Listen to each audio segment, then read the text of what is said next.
प्रकार से हम लोगों को मार्गदर्शन मिलेगा, हम लोग आज ही 1 तारीख के लिए ये कोशिश करेंगे कि मैक्सिमम वोट जो है भारतीय जनता पार्टी के पक्ष में हो, और जिस प्रकार से पार्टी की हम सबसे अपेक्षा है उससे आप अपना कीमती समय निकालकर हमारे प्रत्याशी को और कठुआ की जनता को आप अपना आशीर्वाद देने के लिए पहुंचे।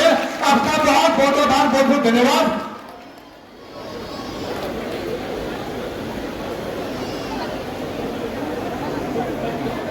और मैं निवेदन करूंगा हमारे लोकप्रिय यहाँ से प्रत्याशी और हमारे भावी विधायक हमारे डॉक्टर भारत भूषण साहब तालियों के साथ हम लोग इनका अभिनंदन करें, इनको आशीर्वाद दें, और मैं इनसे निवेदन करूंगा आपकी बात है। भारत माता की, भारत माता की, भारत माता की स्वागत किया जाए। तो साथियों, आज बड़ा सौभाग्यशाली दिन है कि हमारे बीच में योगी आदित्यनाथ जी, डॉक्टर जितेंद्र सिंह जी आप लोगों को संबोधित करने आए हैं और इस पाबंद धरती पे उनका आगमन हुआ है। तो मैं आज बताना चाहता हूं कि 370 टूटने के बाद 10 साल के बाद इलेक्शन हो रहे हैं और ये इलेक्शन बड़े महत्वपूर्ण हैं। इस इलेक्शन में आपको पता ही है कि देश को कमजोर करने की ताकतें बाहर के मुल्कों की तो हैं, हमारे देश के अंदर भी ऐसी ताकतें हैं जो हमारे देश को कमजोर करने के सोच रहे हैं। लिहाजा भारतीय जनता पार्टी एक ऐसी पार्टी है जो देश को एक रख सकती है, देश को आतंकवाद से मुक्त रख सकती है, देश को प्रगति की तरफ ले जा सकती है। तो आज इस इलेक्शन में ये दिशा और दिशा हमारे स्टेट की निर्धारित करेगा। और जो जम्मू के साथ पिछले 17 साल से डिस्क्रिमिनेशन हुआ है, आप सभी को पता है, पिछले 10 साल में मोदी साहब ने उसको खत्म करने की कोशिश की है। चाहे जहां आतंकवाद हो वो भी काफी हद तक खत्म हो चुका है और अब अपनी आखिरी सांसें ले रहा है। और जो हमारे जो डेवलपमेंट की लहर चली है पिछले 10 साल में, आप सभी के सामने है। हमें 2 एम्स दे दिए बीजेपी सरकार ने, इंडियन इंस्टीट्यूट ऑफ मैनेजमेंट दे दिया, IIT जम्मू दे दिया और 9 मेडिकल कॉलेज दे दिए। ये बहुत बड़ी बात है। और इसके साथ साथ कठुआ में मेडिकल कॉलेज दे दिया, बायोटेक्नोलॉजी पार्क दे दिया। ये सब डॉक्टर जितेंद्र सिंह जी और हमारे यशस्वी प्रधानमंत्री मोदी साहब की वजह से मुमकिन हुआ है। तो मैं चाहता हूँ कि आप तालियों से स्वागत करें चीजों का। 7 लाख रुपए बनाओ और साड़ी सरकार बनाओ, साड़ी सरकार बनाओ। आई जेडे सारे पढ़ने वाले स्टूडेंट है जो 12th पास करिए बाहर पढ़ने जाते उन्हें 20,000 रुपया स्कॉलरशिप देंगे। साथियों, और एक गल हो रहा थे, मोदी साहब सरकार बनाओ, सरकार बना के आई ट्रेवल अनाउंस देंगे जेडे बच्चे सारे का सरकार बनाओ, सरकार बना के जेडी 21,000 रुपया पेंशन है उसी आई 3,000 रुपया करके 3 गुना करके चाहते हो तुम कि साड़ी पेंशन 3,000 बन जाए। मोदी साहब ने सरकार बनाओ, सरकार बना के जेडी साड़ी गड्डी महिला घर च बुजुर्ग महिला उन्हें 18,000 रुपया हर साल देके जानते हो ना कि साड़ी सरकार का एक पासे अलगाववादी लोग और मिलिटेंट छोड़ने की गल करा दे, एक पासे देश निर्माण, देशभक्त लोग जिन्हें देश का निर्माण करना, जिन्हें देश की अगे लेके जाना। साथ सारी पर रोशनी बागा टाइम बड़ा घट है, इस वास्ते मैं आखना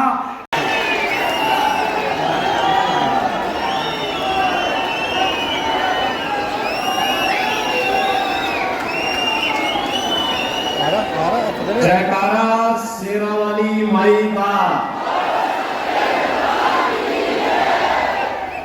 भारत माता की, भारत माता की, भारत माता की।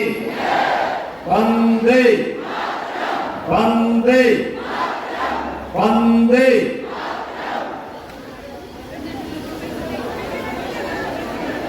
माता सुंदरी कोट और माता बाला सुंदरी की पुण्य धरा को कोटि कोटि नमन करते हुए आप सभी कठुआ जनपद से उपस्थित मेरे बहनों और भाइयों का मैं हृदय से स्वागत करता हूं, अभिनंदन करता हूं। मंच पर उपस्थित केंद्रीय मंत्री और इस पार्लियामेंट्री विधानसभा चुनाव की दृष्टि से भारतीय जनता पार्टी के प्रत्याशी डॉक्टर भरत भूषण के समर्थन में आप सबसे अपील करने के लिए मैं मर्यादा पुरुषोत्तम प्रभु श्री राम की पावन धरा अयोध्या धाम की धरती उत्तर प्रदेश से आपके बीच में आकर के अत्यंत अभिभूत हो, उत्साही हो। बहनों और भाइयों, ये जनपद वही जनपद है जिसने 1952 में कांग्रेस सरकार के द्वारा बाबा साहब भीमराव अंबेडकर की भावनाओं के विरुद्ध संविधान में धारा 370 जोड़ने के खिलाफ भारतीय जनसंघ के संस्थापक अध्यक्ष डॉक्टर श्यामा प्रसाद मुखर्जी के लोकतांत्रिक विरोध के फलस्वरूप कांग्रेस और एनसीपी की सरकार के द्वारा जो यातना दी गई थी और जिस तरीके से यहां की आवाज को दबाने का कार्य हुआ था, उसका साक्षी कठुआ जनपद है। बहनों और भाइयों, आज के इस अवसर पर जब डॉक्टर श्यामा प्रसाद मुखर्जी का वह स्लोगन एक देश में दो प्रधान, दो विधान, दो निशान, नहीं चलेंगे, नहीं चलेंगे, आज जब सपना साकार हुआ है, आर्टिकल 370 सदैव के लिए समाप्त हुआ है और स्थितियों में विधानसभा के इस पहले चुनाव में जम्मू कश्मीर वासियों के अपने भाग्य का फैसला करना है। बहनों और भाइयों, चुनाव यह आपका लोकतांत्रिक अधिकार है, लेकिन चुनाव वर्तमान को सुरक्षित रखने और बेहतर भविष्य के लिए डबल इंजन की सरकार को आना यहां आवश्यक है। याद करिए, याद करिए, कांग्रेस को 1947 में देश की सत्ता प्राप्त हुई थी, उत्तर प्रदेश की भी सत्ता प्राप्त हुई थी।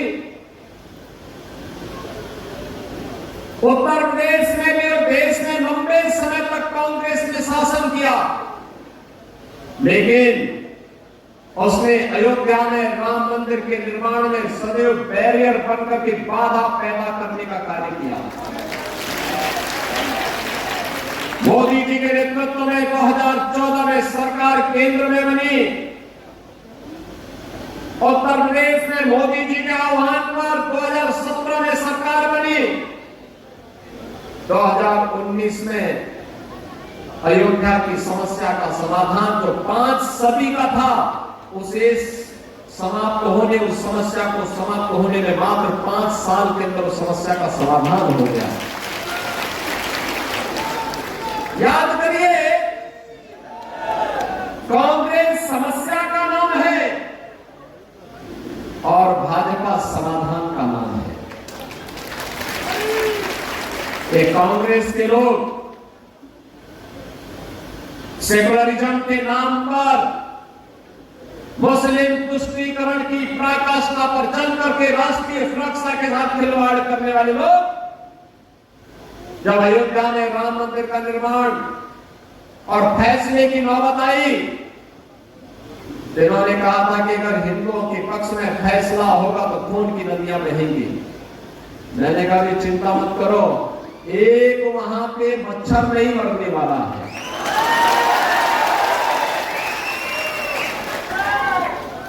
उत्तर प्रदेश में शांतिपूर्ण तरीके से सारे कार्यक्रम आगे बढ़े। ऐसे ही जब आर्टिकल 370 को नेशनल कॉन्फ्रेंस पीडीपी यही धमकी देती थी कि कौन कह जाएगा। बहनों और भाइयों,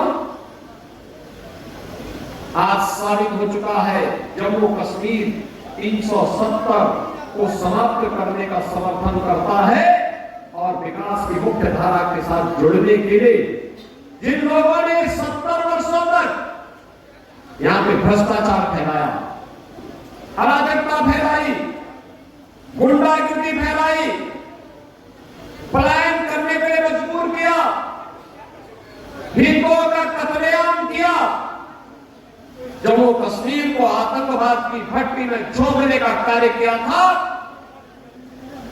वे विफल हुए।